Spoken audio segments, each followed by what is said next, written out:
In 2 Corinthians, the Apostle Paul writes to the church in Corinth about his many struggles, his many challenges. He explains to them how burdened he was. And in the 12th chapter, the 8th verse, he writes, "3 times I appealed to the Lord about this, that it would lead me. But he said to me, 'My grace is sufficient for you. My power is made perfect in weakness. So I will boast all the more gladly of my weaknesses, so that the power of Christ may dwell in me. Therefore, I am content with weaknesses, insults, hardships, persecutions, and calamities for the sake of Christ. For when I am weak, then I am strong.'" The prophet Micah urges us to do justice, to love kindness, to walk humbly with God.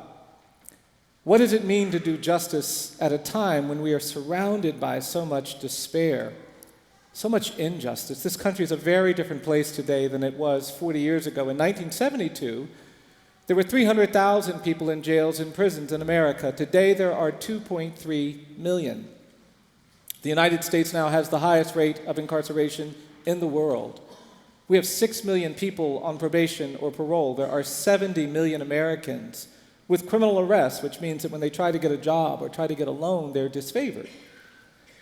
The percentage of women going to prison has increased 640% in the last 20 years. There are collateral consequences. 50% of the people in jails and prisons suffer from mental illness. The Bureau of Justice reports that 1 in 3 black male babies born in this country is expected to go to jail or prison during his lifetime. 1 in 3. That was not true in the 20th century. That was not true in the 19th century. It has become true in the 21st century. What does it mean to do justice in the face of the growing levels of poverty and so much anger and distress? I have 4 words. The first is that I believe to do justice, we have to get proximate to the places where injustice prevails. We've got to get close to the spaces where there's poverty and abuse and neglect. It is in proximity that we understand things that we cannot understand from a distance. We've got policymakers and decision makers trying to solve problems from a distance, and the problem solving isn't effective because they miss the details of the problems. They don't understand the nuances. Proximity is necessary if we're going to really change things. I am the product of someone's choice to get proximate. I grew up in a rural southern community where black children couldn't go to the public schools when I was a little boy. I started my education in a colored school. There were no high schools for black teenagers when my dad was high school age. He couldn't go to high school. And then lawyers came into our community and they made them open up the public schools for black kids. And because of their choice to get proximate to poor kids like me, I got to go to high school. I graduated from high school and I got to go to college. No one in my family had graduated from college. I went to a college in Pennsylvania. It was a beautiful campus. I was very active in music. I was very active in sports. I majored in philosophy. I loved college. In fact, after being there a couple of years, I woke up one morning and I said to myself, you know what? I love college. I'm going to stay in college the rest of my life. I called my mom. I said, "Mom, I love college so much, I've decided to stay in college the rest of my life." And my mother said, "I didn't graduate from college, but I don't think they're going to let you do that." I said, "No, Mom, they will." And when I was a senior, I would go out on the hillside and I would think what I thought were these deep thoughts because I was a philosophy major. And I was out there one day and someone walked up to me and said, "You're a senior and you're a philosophy major. What are you going to do when you graduate from college?" And I heard this as a very hostile question because I realized that no one was going to pay me to philosophize when I graduated. So I frantically started trying to find a way to stay in school. And I didn't know what I'm sure everybody in this church knows. I didn't know that if you want to do graduate work in history or English or political science, to get accepted into graduate school, you actually have to know something about history, English, or political science. That was pretty intimidating to me, so I kept looking, and to be honest, that's how I found law school. It was very clear to me, you don't need to know anything to go to law school. I signed up for that. And a few months later, found myself at Harvard Law School sitting in a classroom disillusioned. Because I went to law school because I wanted to do something about racial inequality. I wanted to do something about poverty. I wanted to do something about social injustice. And nobody was talking about race or poverty or injustice. There was this disconnect. I left the school and I went to the School of Government. I couldn't find anything there. I went back to the law school and I was about to do that thing which I urge none of you to do, where I was going to accept a career, accept a future that I knew was not going to be fully engaged. I knew it was not going to be animating my life. And then I took a course that required me to get proximate to people on death row. And I met condemned prisoners. I met people literally dying for legal assistance. And in their space, in their presence, in proximity to them, I found something compelling, something motivating, something transformational. And all of a sudden, I knew I wanted to stand with condemned prisoners. Proximity gave me power. It made my law school studies purposeful. It changed me. And I believe proximity can change you. Many of us have been taught our whole lives that if there are parts of town where the schools aren't very good, if there are places in our community where there's neglect and poverty, if there are sections where there's violence and drug addiction and drug dependency, if there are areas where there's despair and anger, you need to stay as far away from those places as possible. I'm here this morning to preach the opposite. I believe we are actually called to get closer to the places where there's suffering and inequality, to be near those schools where kids are struggling, to be near those people who are drug addicted and drug dependent, to be in those areas where there's frustration and anger, and our proximity will empower us. We don't have to have all the answers. We just need to be close enough that when the answers come, we are there to be a witness. We do justice when we get proximate to the poor and the oppressed. The second thing I believe we are called, if we're going to take Micah's prophecy to heart, to do justice, we have to change the narrative. You see, the problems of over-incarceration in this country weren't created just by policies. Yes, there were bad policies. We decided to deal with drug addiction and drug dependency as a crime issue. We could have said that's a health issue, but we didn't make that choice. We decided to make it a crime issue, and then we put hundreds of thousands of people in jails and prisons because they are drug dependent. Some countries, like Portugal, said, no, that's a health issue. And they've made tremendous progress, but we decided to make it a crime issue. We didn't do that for alcoholism. We said that people who suffer from alcoholism suffer from a disease. And if we know someone we love or care about, and we see them knowing that they're an alcoholic drinking in a bar, we don't think to call the police. We say that's someone we need to help. But we didn't do that in the criminal justice context for drug addiction.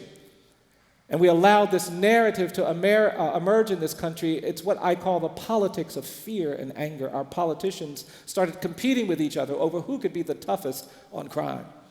They wanted us angry and they wanted us afraid. And when you are afraid and angry, you will tolerate injustice. You will tolerate abuse. You will tolerate cruelty. You'll let something inside of you that's afraid and anger temper all of those emotions, those instincts, those commitments to doing justice. We have to change the narrative if we want to do justice. I believe we have to change the narrative in this nation around race. You see, I don't think we're really free. I don't think we've actually been liberated from our history of racial inequality. What we did to indigenous people when white settlers came to these shores was a genocide, and we haven't talked about it. We haven't owned up to it, and it haunts us. What we tolerated during the time of enslavement was tragic. We allowed this narrative of racial difference to emerge in this country. I don't believe that the great evil of American slavery was involuntary servitude or forced labor. I believe the great evil of American slavery was the ideology of white supremacy that we made up to legitimate enslavement. We said black people are different than white people. They're not as hardworking, they're not as smart, they're not this, they're not that, and because of that, we can enslave them. And we needed that ideology to allow ourselves to still feel moral and just and Christian, and that ideology was the great evil. And we never dealt with it. The 13th Amendment doesn't talk about the narrative of racial difference. It doesn't talk about white supremacy. It only talks about involuntary servitude and forced labor. And because of that, I don't believe that slavery ended in 1865. I think it just evolved. It turned into decades of terrorism and violence and lynching. We lynched thousands of people in this nation. We put them out on the front of the courthouse lawn, and we burned them alive, and we brutalized them, and we hanged them, and we shot them, and we created this environment where the rule of law did not prevail, and we haven't dealt with that legacy. That legacy haunts us. The black people in Los Angeles and Oakland and San Francisco and Cleveland and Chicago and Detroit did not go to those communities as immigrants looking for new economic opportunities. They came to these communities as refugees and exiles from terror in the American South. And we haven't dealt with that. It haunts us. Older people of color come up to me sometimes. They say, Mr. Stevenson, I get angry when I hear someone talking about how we're dealing with terrorism for the first time in our nation's history after 9/11. We haven't dealt with this narrative, and that narrative now has turned into a presumption of dangerousness and guilt. It follows black and brown people. It is the reason why we are hearing people talking about banning Mexicans and banning Muslims with impunity. We're not outraged. We're not undermined in this. We are actually indifferent to this ugliness, and that ugliness is shaped by this narrative of racial difference, and we've got to change the narrative. We should have committed ourselves to truth and reconciliation, but we didn't. In South Africa, there was a recognition that there would not be progress without truth and reconciliation. In Germany, there is a recognition that there will not be progress after the Holocaust without truth and reconciliation. You go to Germany and Berlin, you can't go 100 meters without seeing the markers and the stones placed next to the homes of Jewish families taken to the camps during the Holocaust. The Germans want you to go to Auschwitz and reflect soberly on that history. In this country, we do the opposite. We don't talk about slavery. We don't talk about lynching. We don't talk about this burden, and we are not free. We have to change the narrative if we are to do justice. Third thing, I don't think we can do justice unless we protect our hope. You have to be hopeful. You have to believe things you haven't seen. You have to be guided by a fundamental hopefulness. Hopelessness is the enemy of justice. Injustice prevails where hopelessness persists, and if people are not standing up hopeful, injustice will persist. Hope is what will get you to stand up when other people say sit down. Hope is what will get you to speak when other people say be quiet. Without your hope, you cannot do the things that must be done. You've got to protect your hope. When I was a young lawyer, I moved to Montgomery, Alabama, and the architect of the Montgomery bus boycott, an amazing woman by the name of Johnny Carr, called me up and she said, Bryan, I understand you're a young lawyer, just moved to town. I said, yes, I am. She said, well, my name is Johnny Carr. I'm the organizer of the Montgomery bus boycott. I'm the president of the Montgomery Improvement Association. And since you are a young lawyer, just moved to town, I'm going to sometimes call you up and ask you to go some places and speak. And then she said, sometimes I'm going to call you up and ask you to go some places and listen. And then she said, when I call you up and ask you to do something, you're going to say, yes, ma'am. And so I said, yes, ma'am.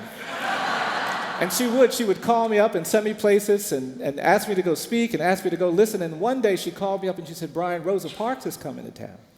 And we're going to get together at Virginia Durr's house. Virginia Durr was a white woman whose husband, Clifford Durr, represented Dr. King. She said, we're going to get together and talk. She said, do you want to come over and listen? I said, oh, yes, ma'am, I do. And then every now and then she'd say, now, Bryan, what does the word listen mean? And I'd have to explain to her that I knew I wasn't supposed to say anything. And I went over there and I listened to these women talk for 2 hours. And they were in their 80s, and yet they were still talking about not the things they had done, not the accomplishments they had made. They were still talking about the things they were going to do, and there was a hopefulness in their voices. They were telling me to stay hopeful. They were teaching me that all the ideas in my mind, all of the strategies and tactics in my mind weren't going to actually get me any place if they weren't fueled by some conviction in my heart, and it was hope that they were preaching that afternoon. I sat there and I just took it all in, and after a couple of hours, Ms. Parks turned to me and she said, now, Bryan, tell me about the Equal Justice Initiative. Tell me about what you're trying to do. And I looked at Ms. Carr to see if I had permission to speak, and she nodded.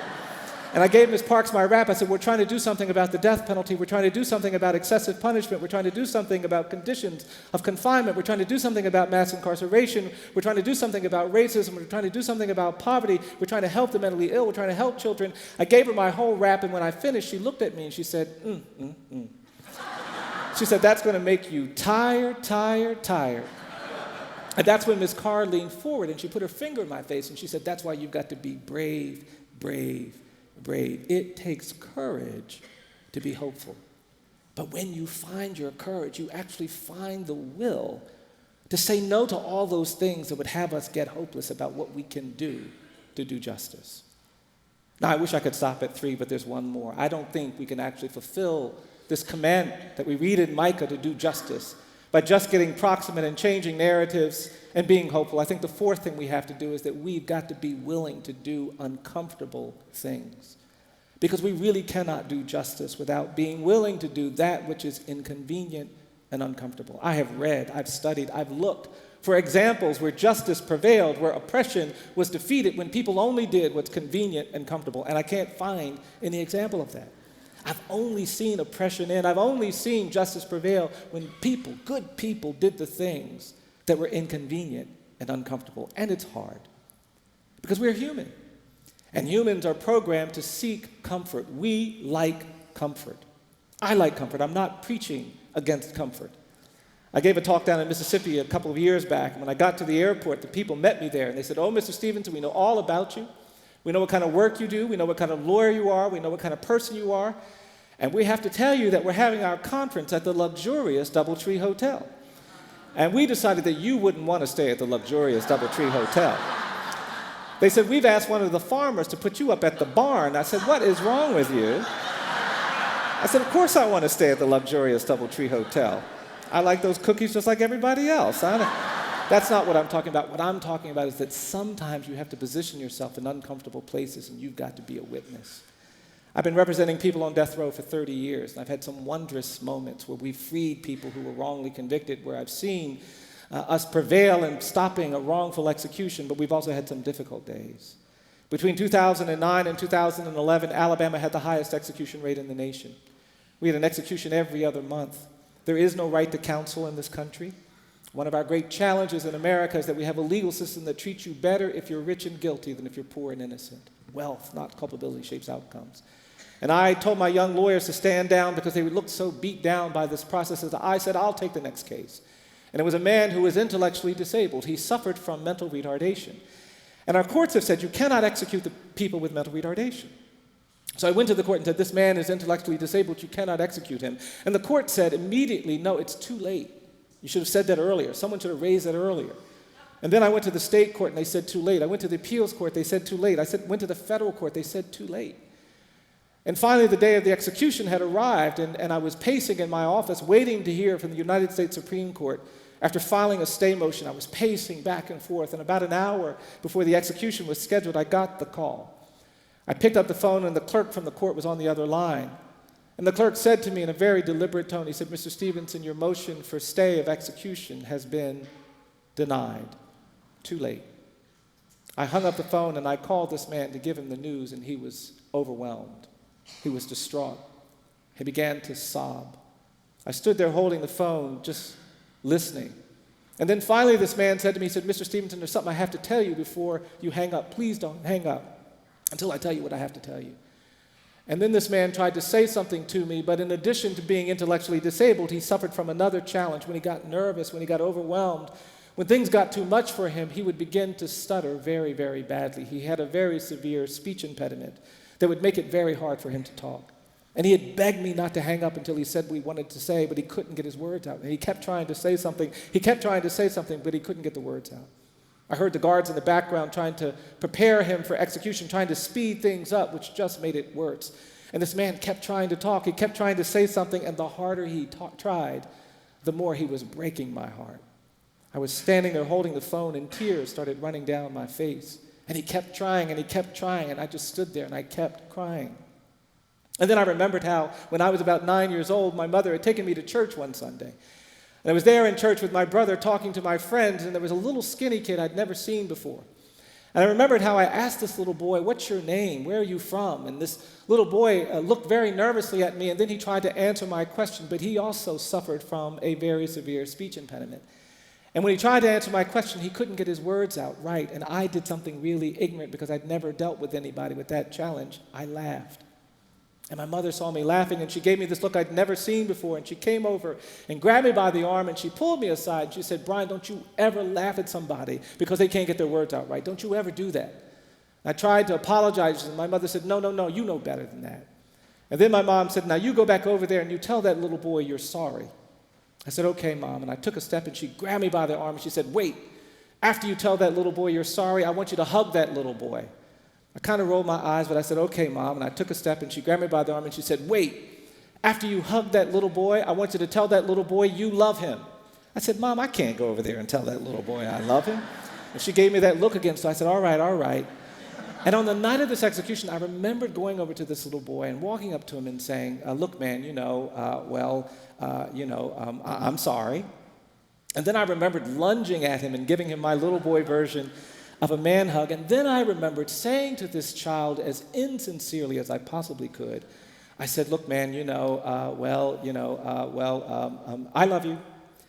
And what I'd forgotten was how that little boy hugged me back. And then he whispered flawlessly in my ear. He said, I love you too. And I was thinking about that as these tears were running down my face. And finally, this condemned man said what he needed to say. He said, Mr. Stevenson, I want to thank you for representing me. He said, I want to thank you for fighting for me.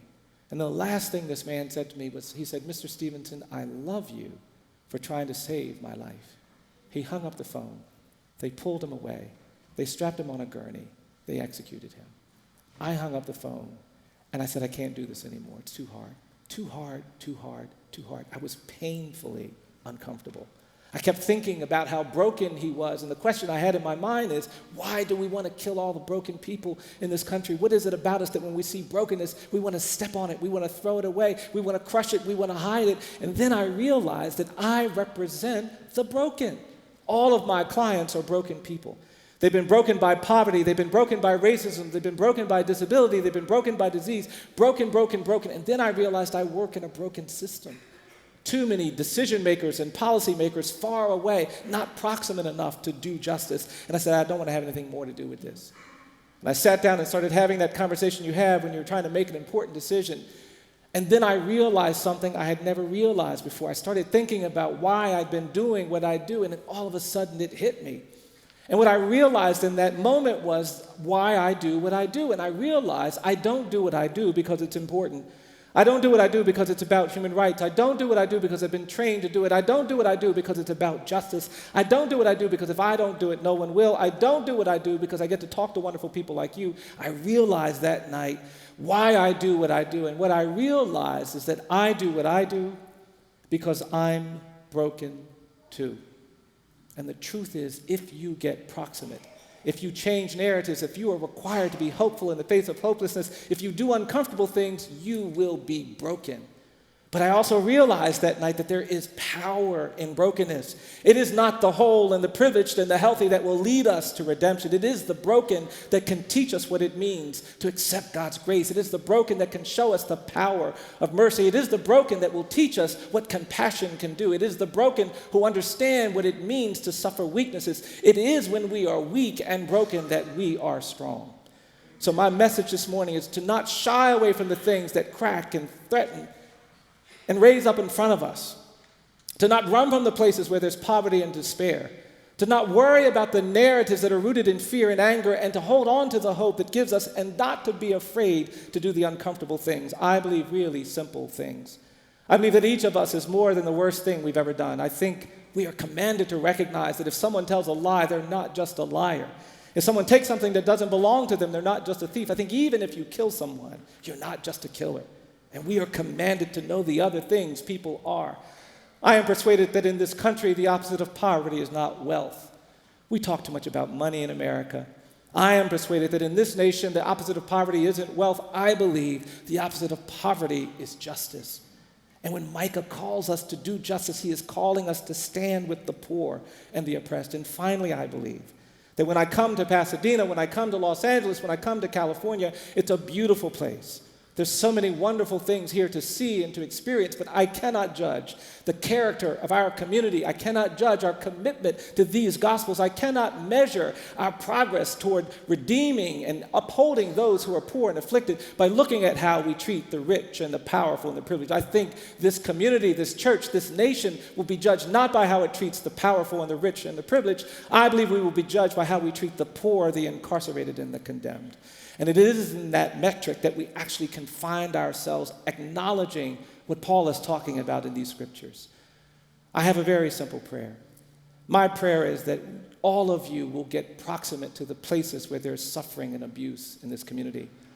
My prayer is that God will give you the heart and the voice to change the narratives of fear and anger to hope and redemption. My prayer is that God will plant within each of you a hope that does not fail, that does not flee when things are ugly and overwhelming. And finally, I pray that God will call you to do those things that are uncomfortable, those things that are inconvenient, because in doing so, I believe we fulfill Micah's commitment, Micah's call to do justice, to love kindness, and to walk humbly with our God. May God bless all of you.